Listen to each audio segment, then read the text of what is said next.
mimi nishakwambia. Basi natafuta mimi. Acha niende mjini nikachukue vitu. Tusitene aibu mtaani. Sio mimi nilio vizuri. Kwa sababu tumepata leo ndo unajifanya kwenda mjini. Mbona vitu pale vipo mwanangu, kila kitu kipo. Mimi nimesemaje? Mimi ndo mwanaume leo. Mimi nakwambia mimi naenda mjini kuchukua vitu. Kwa hiyo siku zote ndugu yangu. Mbona zogo, shida nini? Mimi kwangu simuelewi, nataka niende mjini nikachukue dola lakini ananing'ang'aniza nibaki hapa, simuelewi. Sasa ya nini mjini kupoteza manauli yako ndugu yangu kuteseka? Wakati hapa Melela Kololo kuna Mselemo General Supply, wauzaji wa vifaa vyote vya ujenzi na wasambazaji. Wanaanzia chini mpaka juu, na maanisha ukitaka kuanzia tofali mpaka bati unapata.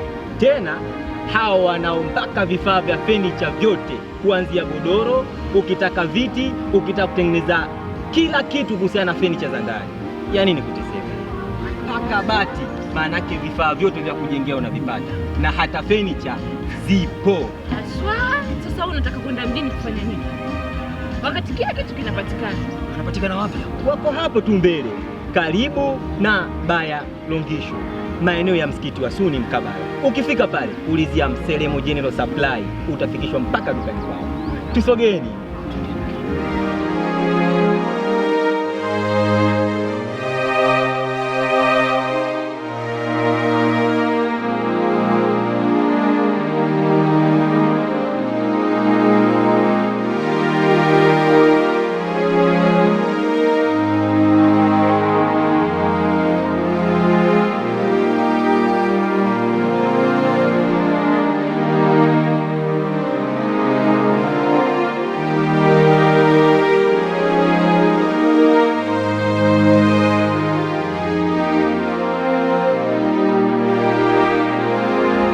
Mselemo General Supply, wasambazaji na wauzaji wa vifaa bora vya ujenzi kama tofali, simenti, magodoro, dressing table na mabati yenye ubora. Pia tunauza na kusambaza furniture mbalimbali kama vile makochi, vitanda na vifaa vyote vya ujenzi kwa ujumla, zikiwepo na simenti bora kabisa kutoka kampuni mbalimbali za hapa Tanzania na nje ya Tanzania. Karibuni sana Mselemo General Supply.